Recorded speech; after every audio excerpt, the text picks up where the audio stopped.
Welcome to Lynn Cullen Live, talk radio without the static. Email your questions and comments to lynn at pghcitypaper.com. And now your host, Lynn Cullen. Hey, and welcome to yet another edition of Lynn Cullen, Still Alive. It is July 28th, and it's a Tuesday, a nice sort of cool Tuesday. I'm loving it. And I think my sister Susan should be on. Hello? Hello. Hello. How are you? I'm fine. How are you? I'm okay. So, I almost forgot to call in because I was engrossed in a piece that someone just sent me, Barbara, who sends me a lot of good stuff, and it was about the speech on the House floor given by AOC, Alexandria Ocasio-Cortez, which you had thought was so extraordinary, right? Right. You're not alone. And this piece is really good, but it's talking a lot about the coverage of the speech and how it sifts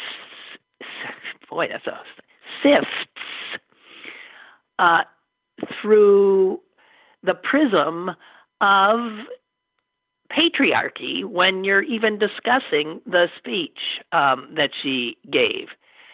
I've been very interested in what I was impressed by and what I keep seeing on the news, which I did not think they were taking what was most moving to me, a woman, and what she was speaking most truthfully about.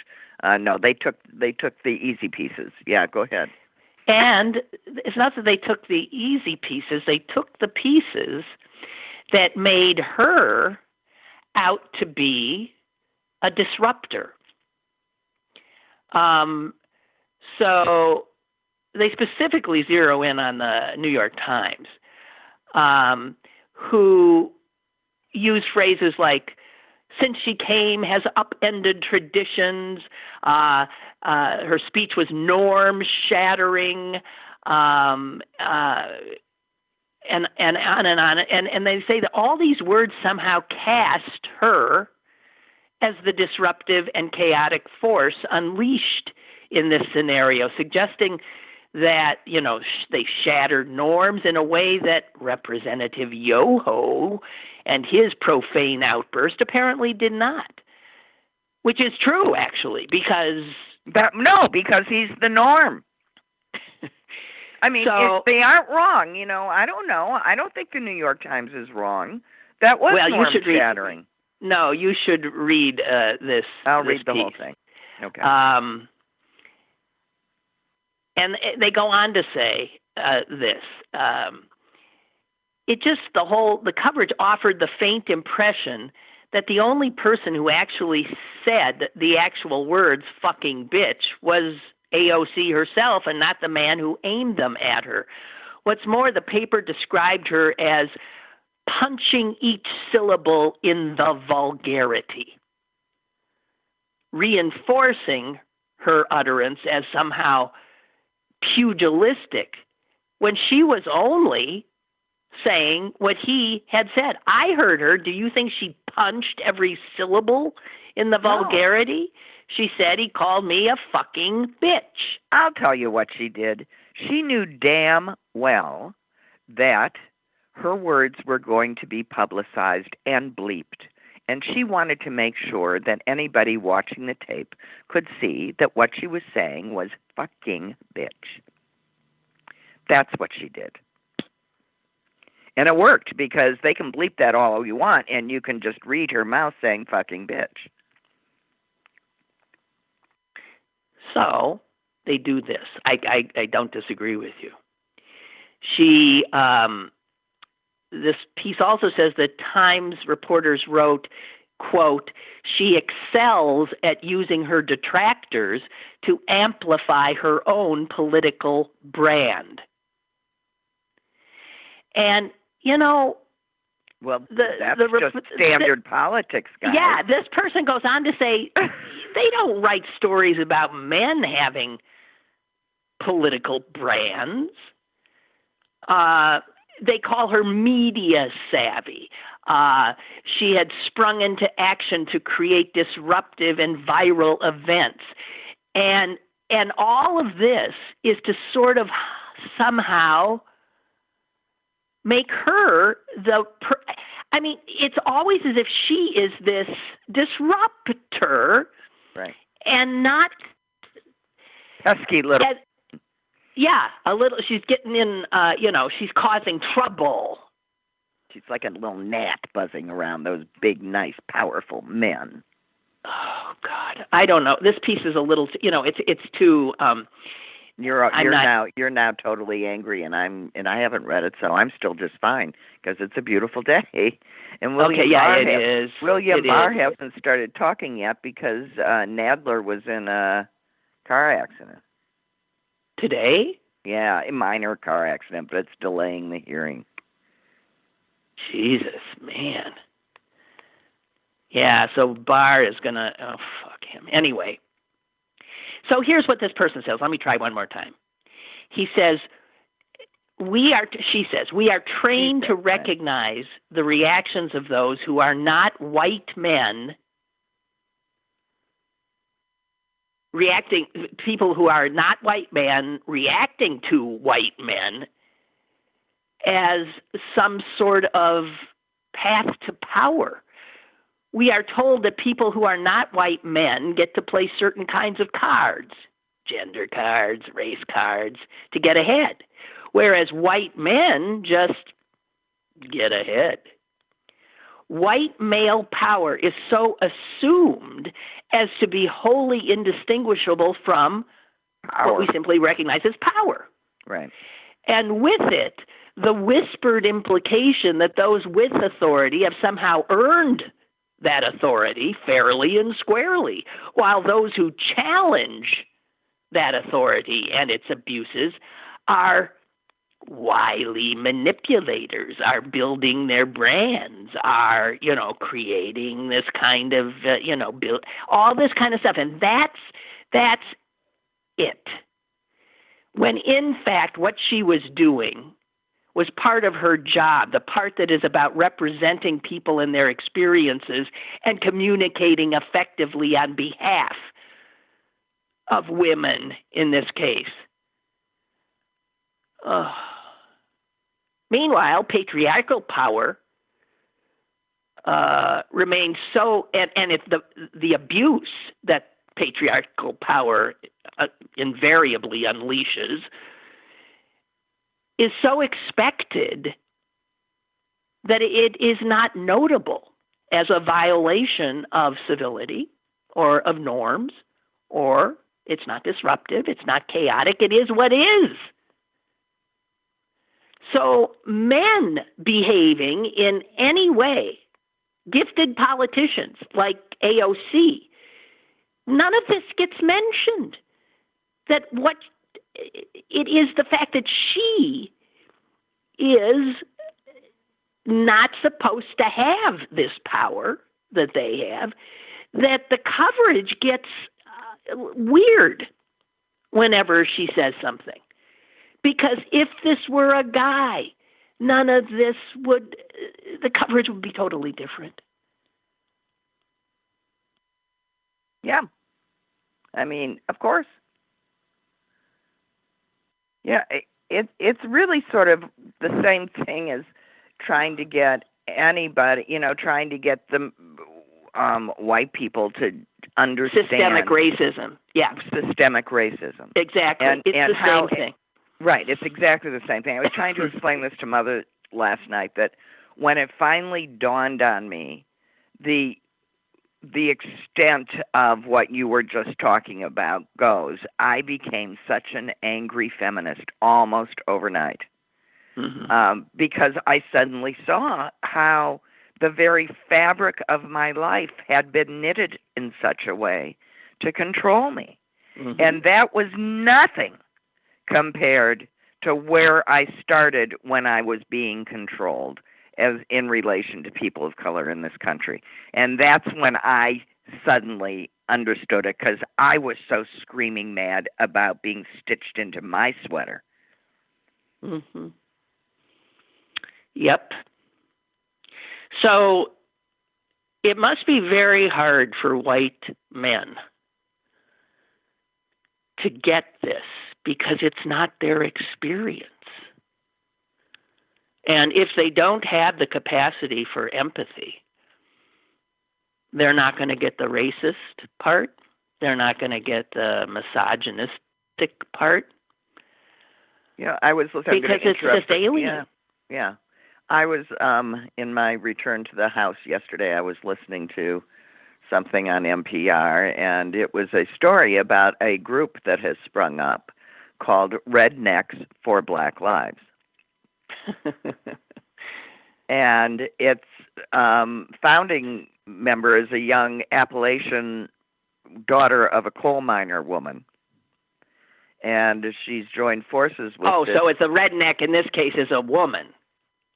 The redneck is a woman, here to tell you that the term comes from the diverse group of poor coal miners who were trying to unionize and wore red bandanas around their necks to show that they were pro-union. They were white and they were black, and they were all put down by kept down by the owners of the mine. They had a common cause.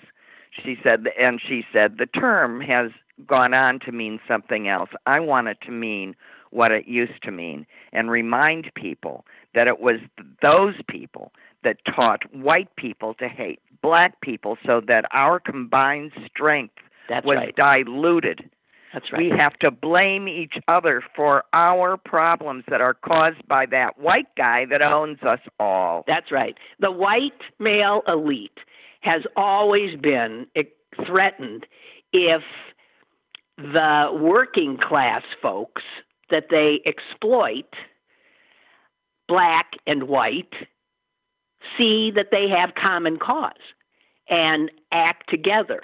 And so the white power structure, the white elite, has always moved to separate the black working class and the white working class by using racism, by elevating the white working class over the black working class, by elevating their white skin. But just enough. Yeah, just enough. And boy, this, it never stops. That's interesting, because I always understood redneck to mean, and this is what I was the told, sun on the back of the working workers. Yeah, people bent over working in the fields, said sunburned necks. Well, I think, that's what I always thought, too. That's just simply where our minds went. But, in fact, that's how the term began. Well, it's just, and the guy that's working with her is just a good old boy. They used to have a magnet of the Confederate flag on his truck until George Floyd was killed. And he saw his little girl talk about how her father was going to change the world. And he was sitting there with his daughter. And he started sobbing, and he couldn't stop. And he said it just suddenly made sense that just because he thought what it meant to him wasn't what it meant to all those other people, why was he disregarding what it meant to all those other people? It was the symbol of what allows this to happen. He went out, he threw that thing away, he called up this woman, and they've joined forces. They've created Rednecks for Black Lives. Mm-hmm. I don't care how it happens, but that is how it has to happen. The curtain just has to drop.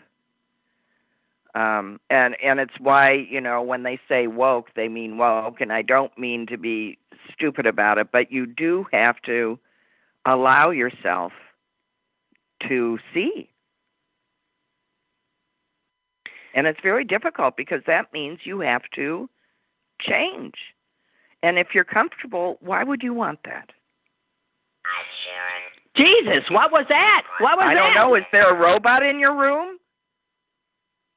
Something said something will cause cancer. What the fuck was that? It was on your computer? Well, yeah, it came out of my computer. What was that? Usually it's my stomach talking when I fed it something it didn't like. Oh, I see what it is. Over to the side was a PSA with a woman who had her vocal cords taken out, and she was saying something about, I got cancer. But what? Okay, so never mind. Jeez, okay. I want to. There's so much to always talk about. Jesus. Yeah, there is. What about the loathsome Senator Tom Cotton? Okay, describing. Let's abolish the 1619 project because it's. Yeah, it insists on because teaching it's the true. history. Yeah, because it teaches the history of this country. Which he doesn't like at all. No, and he says this, quote, "We have to study the history of slavery and its role and impact on the development of our country, because otherwise we can't understand our country. As the Founding Fathers said, it was the necessary evil upon which the Union was built." Now, no, necessary is the part that we're willing to debate. The funny thing is, and then he goes on about the 1619 project. Here's the funny thing. The 1619 project says the same thing. Yeah. That's what it's trying to teach. Yeah. That they don't use necessary, but they say this nation was built on the backs of black people who were deemed non-human. Its wealth was built that way. It's at its very founding. This is it. So he says here that, in fact, it was a necessary evil upon which the Union was built. So he's arguing that the 1619 project is absolutely correct. That's right. But in his version, all the slaves were happy, and they really wanted to help. Right. And he says it's a racially divisive, like slavery wasn't. It's right. It is racially divisive because it's telling him to change, and he doesn't want to. Listen, a racially divisive revisionist account of history that denies the noble principles of freedom and equality on which our nation was founded. Freedom and equality for white landowning men. Jesus friggin' Christ. I mean, when do we get to be honest? And to, I think these people think, and I know what they think, what they're afraid of is, if we know our history, we will not love this country. No. If we know our history, we might think slightly less of white men, but we'll still love our country. The amazing thing to me is how patriotic most of, all of the protesters out there are. They're trying to form a more perfect union. That's what we're all supposed to strive to do. That's one of the responsibilities of citizenship, which we spoiled brat Americans don't know how to deal with. Yeah, we have to have a summer vacation. Listen to the reaction to Cotton's remarks by a writer for the Times, Nicole Hannah-Jones. She says, "You said," she's saying to Cotton, "you said, quote, as the Founding Fathers said, it was the necessary evil upon which the Union was built. That as the Founding Fathers said, that as denotes agreement.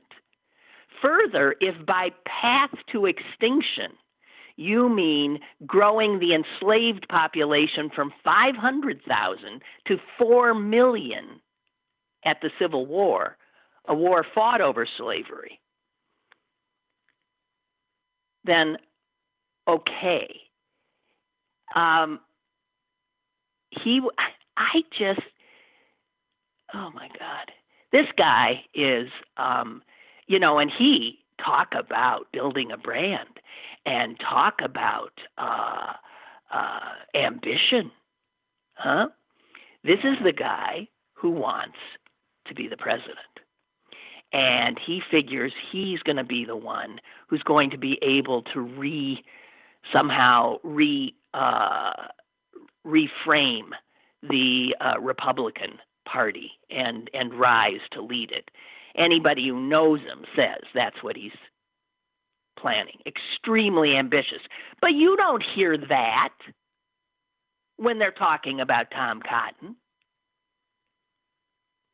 Jesus Christ. And sticking to the South and Southern Republicans, senators and their campaigns.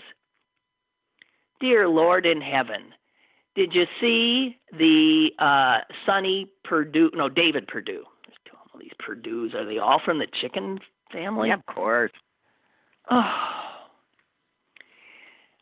So is he the one with the anti-Semitic? Yeah. So David Perdue is a senator from the great state of Georgia, and his opponent, I did not know this, happens to be Jewish.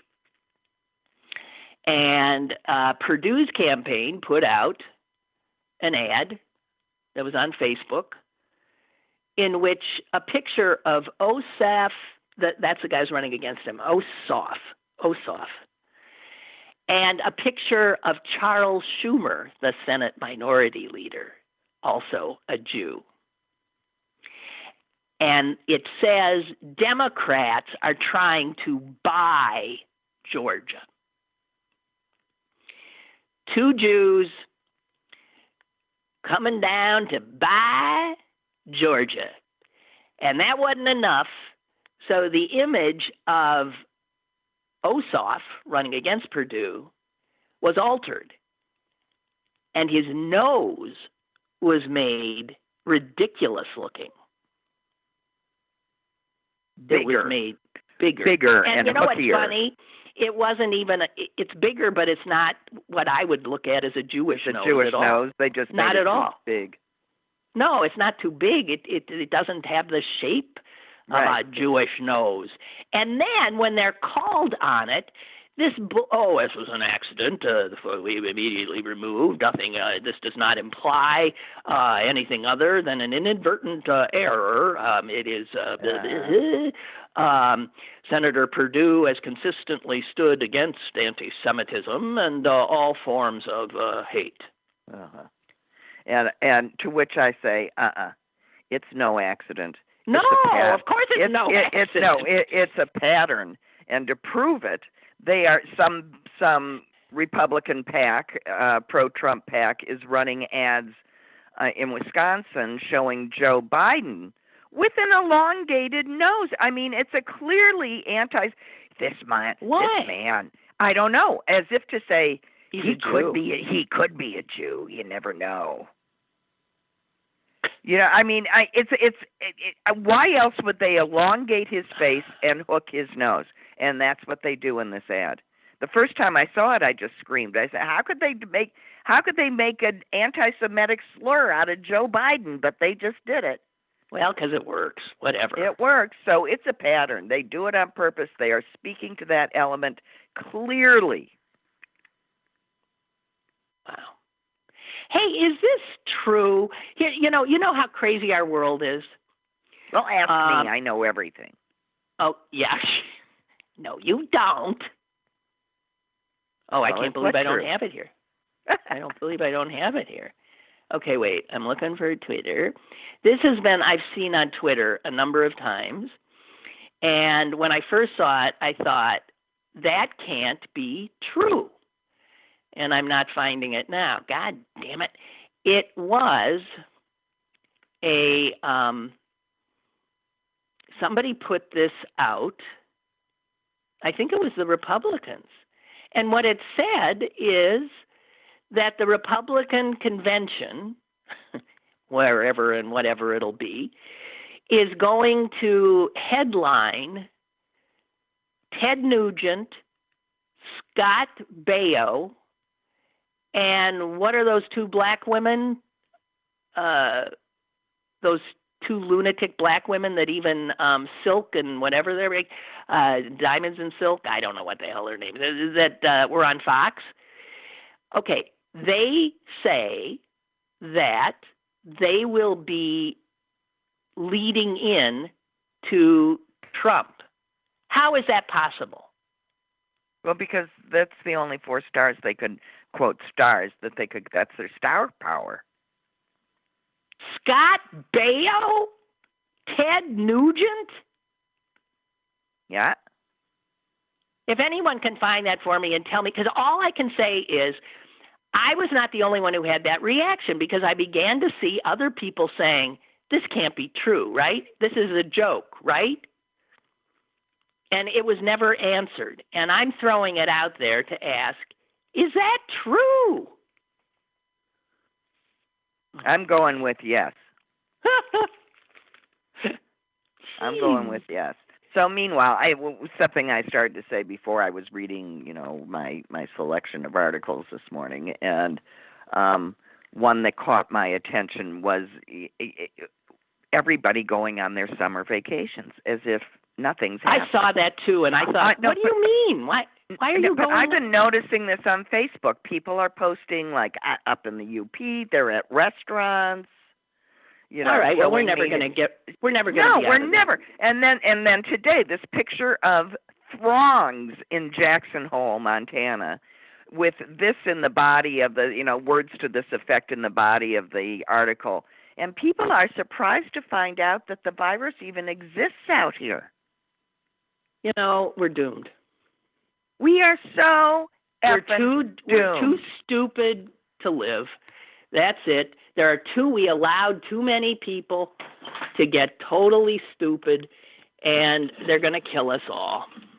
You can't have a third of the country this stupid, and maybe another fifth of the country too selfish and impatient.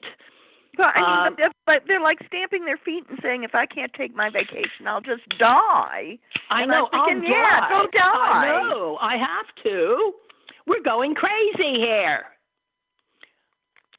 Boy. Can I just say that I have a birthday coming up, and I was with my children on Sunday night for dinner for the first time in a very, very, very, very, very long time. Really? Were you in the same place? Really? We were sitting on my daughter's back porch that had breezes blowing through it. We were all masked, except for my 2-year-old granddaughter that simply refused because it happened to be 99 degrees out. And she was already had her little hair plastered on her head from sweat. Oh, I'm so glad, Susan, you finally got all beat. So I said, okay. They all, the big question is, what do we get you for your birthday? And I said, I only want one thing, and I don't think I can have it. And I was crying. I'm crying just telling you the story. I said, I just want a hug. Just a hug. Just a hug. I know. Oh, don't get me. And I got one.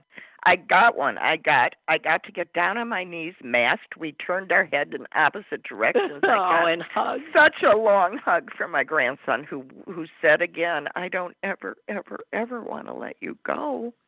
Oh. And then Letty came over. She consented to put her mask on, and she came over, and I got my hug, and I got my hug from my kids. And that's it.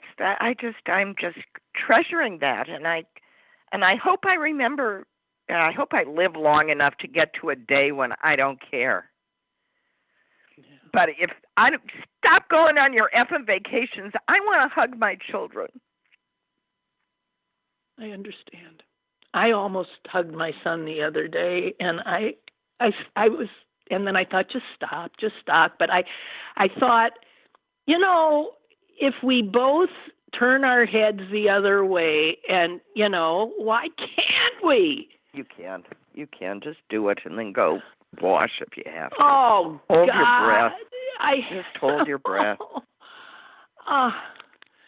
So Oh, no. Anyway, I'm Suze. sorry. I just wanted to tell you that because that's how angry I get when I open the newspaper and I see spoiled brat people that don't want to wear masks, that can't imagine life without a summer vacation. Well, there's a whole bunch of us folks that are in prison indefinitely, some of us for the rest of our lives, because you people are being so goddamn selfish. What kind of Americans are you? Really, what kind of Americans are you? Yeah.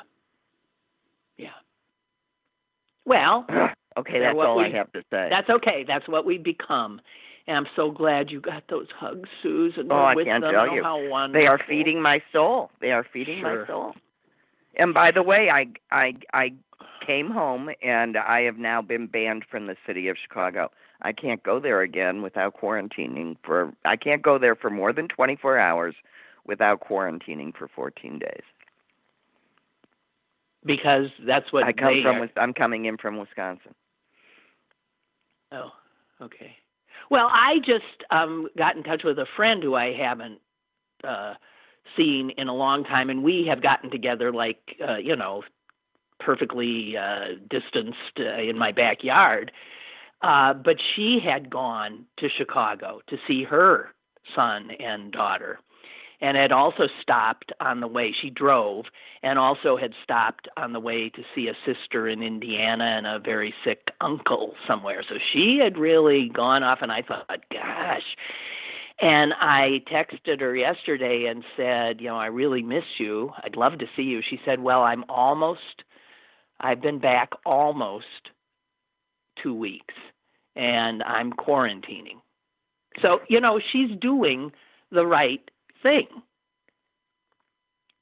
There are so many people who are trying to do the right thing. She knows she took a risk by doing what she did, and she's not risking anybody here.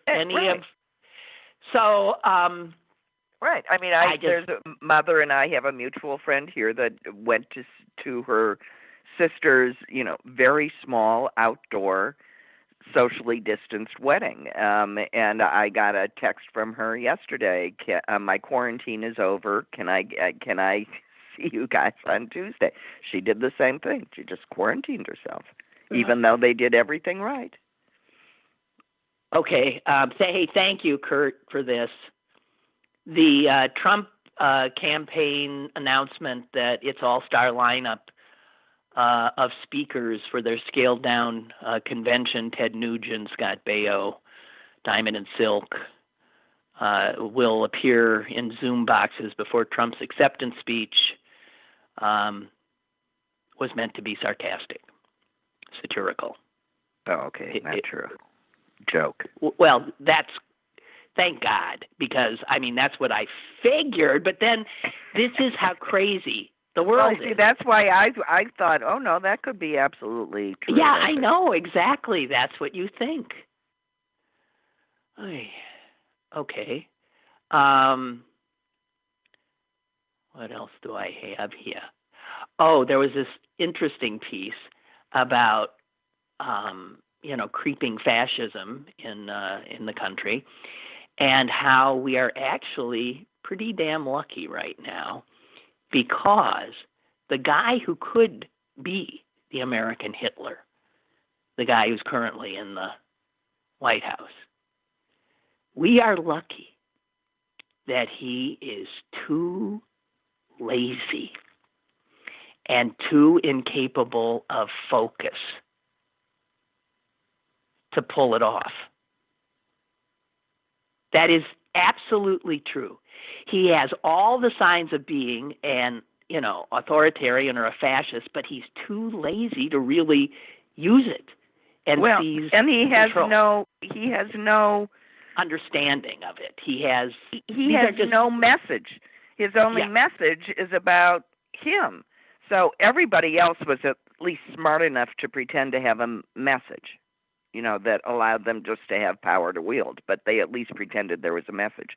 He doesn't have, the only message is, I'm Donald Trump. What, though, this article did suggest is that he has laid a pretty clear path down for somebody who's not lazy, who will concoct a message, to use the same kind of tactics. He's already shown that there's a huge hunk of America that clearly likes a strong man, a literally strong man. And they do not blink when he says he may not respect the outcome of the election. His, constant undermining of all our institutions, enemies of the people, the fake. The fact that there's that many here, that critical core, means it's doable here. I mean, we've always been told, that democracy is a fragile thing. As a matter of fact, was it Benjamin Franklin who said when they walked out of one of their meetings founding the Republic, and somebody asked him, this is probably an apocryphal tale, so what have you done? What have we done? And he says, we are giving you a republic if you can keep it, I think. Something like, I completely blew that. But yeah, it's very, ask the Germans, it's very, very fragile. Okay, so Trump is sending more troops to Portland, and I'm wondering if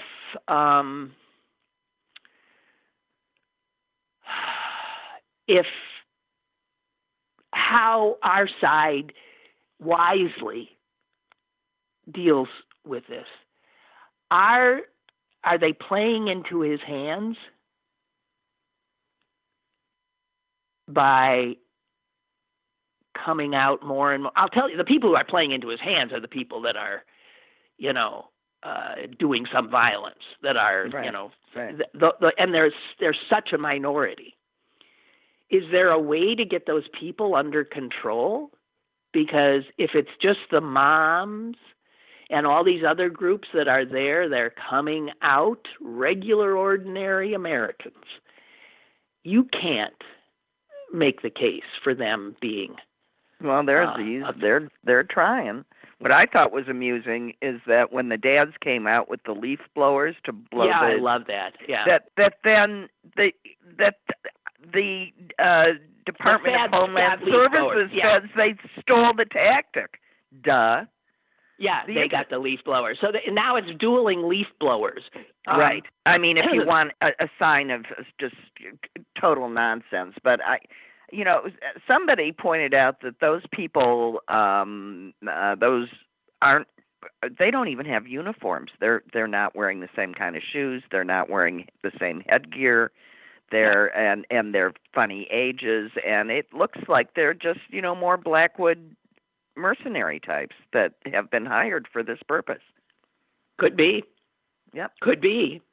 The thing is, apparently, there is agreement among people who know the law that the federal government does have the right to protect federal buildings. But what we're seeing is that these guys leave the federal building there that they're supposed to be securing, and they go after protesters into the streets. So if they're now wandering the streets, they are not protecting that building. The building at some points is left totally unprotected as they go around shooting tear gas and pepper spray and, clubbing people. Now, Homeland Security officials say this. Where is this? They are operating under a federal statute that permits federal agents to venture outside the boundaries of the courthouse to conduct investigations into crimes against federal property. Well, the crime, what, conducting investigations? They conduct investigations by throwing tear gas and clubbing people? How's that an investigation? It's not. And they've already admitted to prior restraint. That they started out with, we were just arresting people before they caused problems, which is, illegal, called prior restraint. Right? You can't lock people up. I know. We were being proactive. Right. Yeah, right. And they can't claim to be protecting a federal building 5 blocks away. It's away from it. I know. If you're protecting the federal building, plant yourself in front of the building and guard it. Yeah. And guard it. You don't have to touch a soul. Yeah. By the way, those leaf blowers, where this is interesting, and here's where we're a global community. The first time I ever saw the leaf blowers, I thought, that is ingenious, was those brilliant and brave Hong Kong protesters. Uh-huh. They're the ones who were doing it. And so, you take stuff that works. I did just love the picture of the first dad that did it in his Bermudas, with all the pockets, whatever those are called, and his hat on, and just nonchalantly walking out there with his practice sweep of his reef roller, looking just right at home. Hey, I do want to note too that I was so happy when the Supreme Court, said that Trump did not have immunity as the president to resist this, subpoena for his tax records that the Southern District was after. And I remember that day you thought, yes, so we're finally going to see. No, that's not the way, apparently, this is going to work. The wheels of justice grind slow. How come? Well, then where'd that term speedy justice come from? Because they're running out the clock, and in fact, there is a statute of limitations. So now they've got a new argument that it's overbroad and it's this and that, and they will never. They will just they can do that, but I'm sorry if the action started within the term, they're delaying tactics. That the statute is not tolling while they're doing this. They can't do that. The statute stopped tolling when they lodged the suit. It's within the framework of the statute of limitations. Sorry, no. They just keep throwing. They just argue whatever they want, and it's not legal. And it's continue. Yes, you're right. They're going to drag this out forever, but they're going to eventually lose. You can only take it to the top and lose so many times. Eventually that guy's going to jail, and I can't believe that this is how we know that he's really off his rocker, because at this point, knowing that he's going to lose, he should be negotiating for his life right now. He should be saying, I'll resign. I'll let you get someone else in so that, maybe the Republicans don't lose. Just you all guarantee me that all charges disappear against me, my family, everybody. You make it disappear, and I'm gone. It might happen yet. It might happen yet. We got 3 months. Well, I'm just saying he's just an idiot if that's not where he is now. It's not that he's not living in reality, he refuses to, and the people around him protect that, strange place that he inhabits. Yeah. Okay, I just want to say back to your and my anger at our fellow Americans, and their inability to do what needs to be done here. I saw that in Belgium, their prime minister got very upset because they had a surge after they'd sort of opened up, and then they saw what happens when you open up even a little bit. Cases started going up. So the prime minister there, it's a woman, she said she immediately put out a national mask-wearing restriction. She said, we must take action today so that we have no regrets tomorrow. And she went back to a strict lockdown. And get this, Belgians, first of all, you have to wear a mask if you are outside your home. There are no excuses. Outside your home, you're wearing a mask. Also, I guess for some reason there are hotels that are open and some restaurants that are open, probably outdoor seating. Anyone who goes to a restaurant, a hotel, the hotel and the restaurant have to get every person who comes there phone number and how to reach them. Can you imagine doing that? And that in the United States? Because it's contact tracing. Right, exactly. They want to be able to. She says, again, this is so that if something happens, we can immediately get to, get this tamped down. Can you imagine if we were to attempt to enact anything like that in this country, when you see that people won't even wear a mask? We're doomed. So this is from the Washington Post today. We're about to hit 150,000 people dead. That's just in this country. Okay? And I said when this started, and they were saying we would have, what were they saying at first? How many deaths were they saying? Well, we're going to have like 40,000. Maybe. I think. What were they saying? Something like that. I said total. Yeah, I said it's going to be 250,000. That's what it's going to be.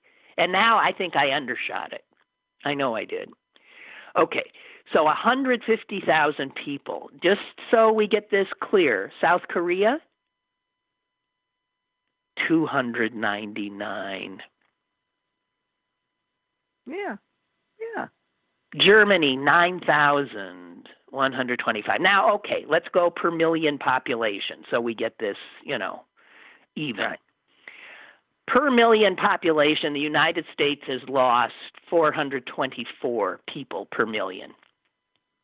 South Korea, 6. Okay? And that just bespeaks the epic failure of not only Trump the Trump administration. We're winning. Oh my God! I mean, he's actually arguing this on with Chris Wallace. You saw that he's arguing. I was told that we're the best. Yeah, I was told. They'll tell him anything. We're the best. Yeah, Dr. Birx has been telling him, I guess. Well, I don't, I'm sorry. I think this is just the classic, we got to find someone to blame. Which one of the experts are we going to blame? We're going to blame Birx. Okay. I swear it. This is just more blame the woman. And people have been saying it's misogyny, but I've been seeing her out there begging everybody to wear masks, wearing masks. Yeah, I've seen that recently, but I have to tell you, I'm not wild about her. I'm not. Well, I'm not wild about her either, but I don't see, Trump likes her. She knows how to do more things with a scarf, I'll tell you. Okay, wait. I just realized we have a caller, and I hadn't seen that. I don't know is the caller still there? Hi? Hello? No, I'm sorry. I'm sorry. She's sorry. She didn't notice. Feel free to call back. Yeah. See, she doesn't have a real live producer yelling at her in the room right now. There's too many things to be looking at here. I got the phone here, the screen there, the this there, all these papers all around. Oh, Bill. Yeah, Bill says, see, Lynn, there are good uses for leaf. He knows how much I hate leaf blowers. I hate them. I'm pro rake and broom, and I hate the noise they make. But yeah, okay, Bill, I'll give you that. They're good for dispersing tear gas. Well, right, and in the midst of all of the clamor of a protest, a leaf blower's noise is not disturbing, but merely adding to the happy din. Happy din. Okay, and let's not let it go unsaid that at the end of this month, when Susan has a birthday on the 31st, that is when the $600 pandemic benefit checks will cease to go out. Yeah, because my birthday is always worse news for everybody than me. Okay, so that's going to, people, one of the reasons we haven't seen total, God knows what, chaos in the streets is because people apparently, the $600 has been, along with state unemployment benefits, has kept people from, and the free food handouts and all of that has kept people, and what are the Republicans going to do? They don't like the idea of people getting $600 a month. They think they're enjoying themselves too much. They listened to the one guy that said that their people weren't coming back because they were making more. Yeah, they're making more without, which says something about what we pay people. But the Times did this thing about how if this 600 goes away on August 1, which it will, because the Congress is doing nothing because the Republicans just cannot identify with people who don't have money. They show you they don't believe it. They don't believe it. They show you state by state what people will get. And they base this on somebody who's already who makes, let's say, $35,000 a year. Okay? $35,000 a year is not living large, but you know, it depends also how many people you're supporting on $35,000. But you take that $600 away, and that person living in Mississippi is going to be told they can live on $235 a week. That's what you're going to get living in Mississippi, $235 a week. That's the lowest. But if you look around, it doesn't get Susan, Illinois, $316 a week. Imagine you're a single parent with 2 kids. You gonna make it? This is the lie about our good economy. This is what I was saying months ago when I said it's not a good economy if 2 months into it nobody has a safety net and 60% of your population is floundering. That's not a good economy. So what you're taking that money away from mostly people who immediately turned around and spent it. And it was precisely those dollars that have been keeping our economy going. Right. This is the stupidest, total misunderstanding of how the economy works. The money that goes to the poorest people doesn't get salted away. It goes to work immediately. Exactly. The money that you give to people like me, I invest. I certainly don't take it and go to the grocery store or go and buy my kid a pair of shoes. That money was immediately reinvested in the economy and is the best money that was spent. And it's so short-sighted and stupid. I don't want to hear about this good economy bullshit anymore because it's only talking about the stock market and the top 1%. It's not talking about anybody else. Just because you can put together 3 jobs or used to be able to make a one good job living doesn't mean it's a good economy or that there are great jobs. It doesn't mean that at all. Exactly. Dear God in heaven. No. Okay. So I just wanted to say that while, everything's coming apart at the seams, there are places in the Trump administration that are quietly doing what the Republicans want to get done. And they are doing so much damage. It's beyond belief. So this doesn't get any attention, but the Trump administration, this happened last week, they have eliminated a program to combat racial segregation in suburban housing. That was put in place under Obama. And, Trump now thinks the only way he's going to win is to get the suburban women worrying about black folks buying the house next door. Buying the house next door or being in their streets with, that's why the Portland stuff is really to get video. No, here's what they're saying. No, here's what they're going to do. They're going to change the zoning laws. They're going to outlaw single-family housing. They're going to build a project for poor people right next to your house. Yeah. That's what they're saying. Yeah. Here's what Trump said. The suburban housewives of America need to know that Biden will destroy your neighborhood and your American dream. These guys make the Willie Horton ad look like, wow. Oh, there's no racism in this. There's no systemic racism. The Republicans don't use racism to get into power. And, man, it's worked for them really well because we're a racist nation. God.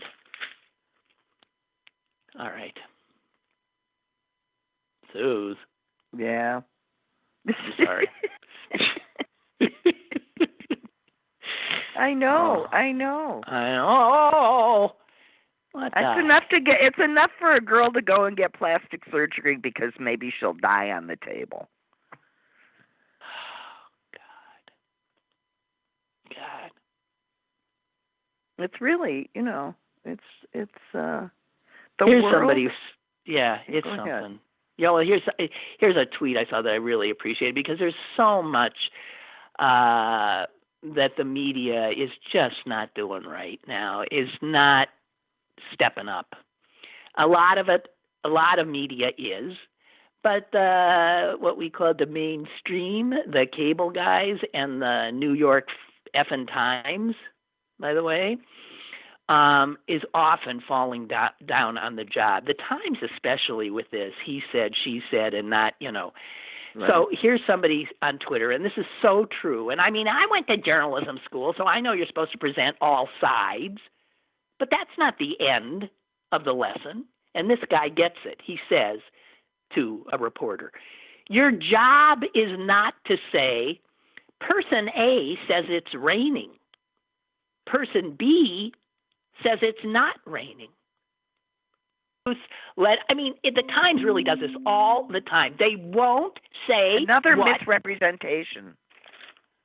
Yes, it's a misrepresentation. God. Or the president disputed that, or whatever. I mean, my God. Or we have the funniest president in the world. He's only told about 20,000 jokes so far. Oh, my God. So, anyway, I just want to say there seems to be a push to get Susan Rice as the VP choice for Biden. Who was never my real top. No. And I want to say no. I want to say no. I saw her on TV the other day, and she was actively running for the position. I this, I that, blah, blah, blah, I bring, I bud, and I'm thinking, you know what? No one knows you, and you've never run for a damn thing in your life. And I don't care if she's an old friend of Biden's. That's not. And that's right. She can be. That's right. Make her the Secretary of State. That's she can be fine. Chief of his staff. That's what she wants. Whatever. But no. You do it for a woman who's been in the trenches and people know. That's right. And I'm worried that he's going to. But this is more of the effing patriarchy, deciding which woman they want, which woman is acceptable to them. Hey, fuck the patriarchy. See, now you're there with me. This is what happens. I said I have to. I've been saying I have to quietly remind myself that I loved my husband, I loved my father, I loved my son and my grandson. I sometimes even love my brother, Susan. Yes, you know, most of the time, almost always.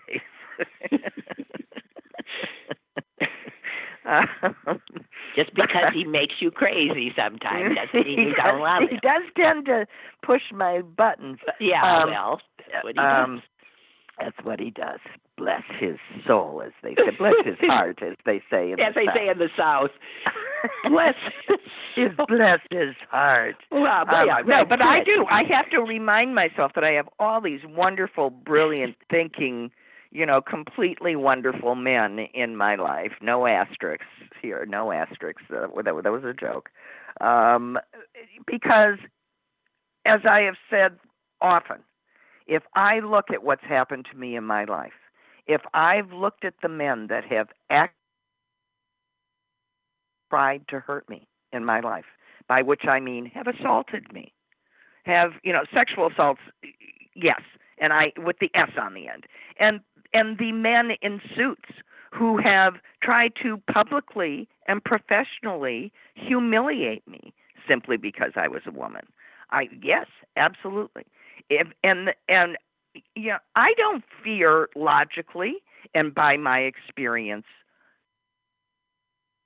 any men but white men. The only men that have ever done me harm, and grievous harm, grievous, felonious harm, are white men. Yep. But I'm told to fear men of color. No. No. No, you run to I have them. absolutely no experience that should be my experience. Right. Me either. And I think that I speak for a lot of white women when if you actively check your real experience, you know who to be afraid of. You know it. All right, Susan, I want you to take a deep breath. Okay, I'm going to take some Xanax now, but I have to work out with my boxing. Okay, do you want to leave before I give the Allegheny County numbers for the last 24 hours? Yeah, I do, because I'll just start crying. They're awful. Yeah, they're bad. I'll just start crying. Okay, bye, guys. Okay, bye, Suze. Thanks. I'll be 69. The class of 69 turned 69 this year. Bye. I wish I could give you a hug for your birthday. Yeah, I know. Don't make me cry again. Okay, goodbye. All right, Suze. Bye, you old fart.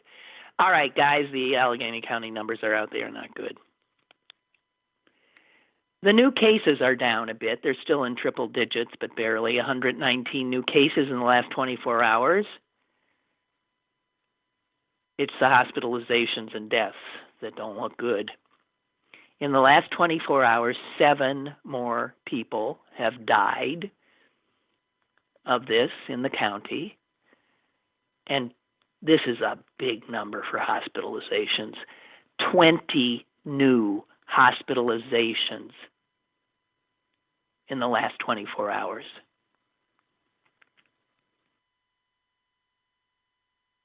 And so we're getting schooled now in how this works. Those 3-digit new case numbers that were already, way into the 200s, one day over 300 on a daily basis.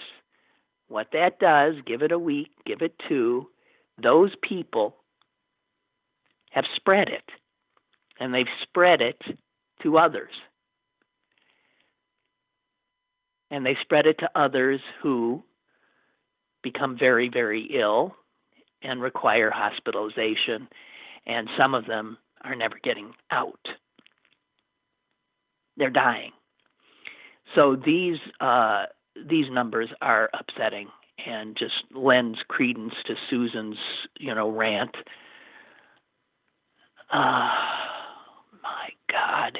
And I'll tell you, the median age of the new cases is going up. And that again shows that it's these young people that created this spike, but they brought it home. They brought it to people who, unlike them, will struggle with it and maybe die from it. Exactly what we were told. So when this spike first started, you saw a median age of new cases being 28 years old. 12 years old. You know what it is today? The median age is 50. 50. And that means that it's the old people, older and old people, that are now getting it. Thank you, you young jerks.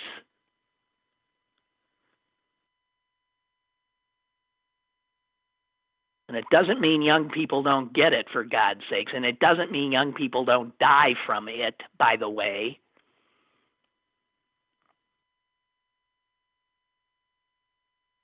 The people who died, they're all over 75.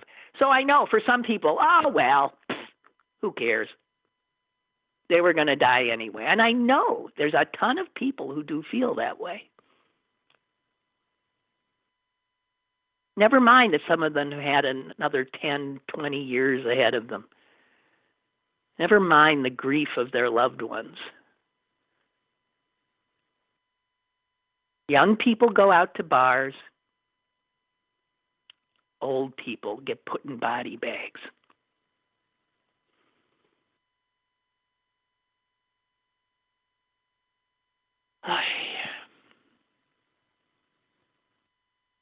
I wish I had some happy, positive spin I could do here. I don't. So that's it. And I'm sorry to the caller that I didn't get to. I'm sorry I didn't see that. And thank you all for joining me. Enjoy this relatively non-humid day, huh? It looks nice out there. I think I'll go right out there right now. And be careful. Be smart. Bye.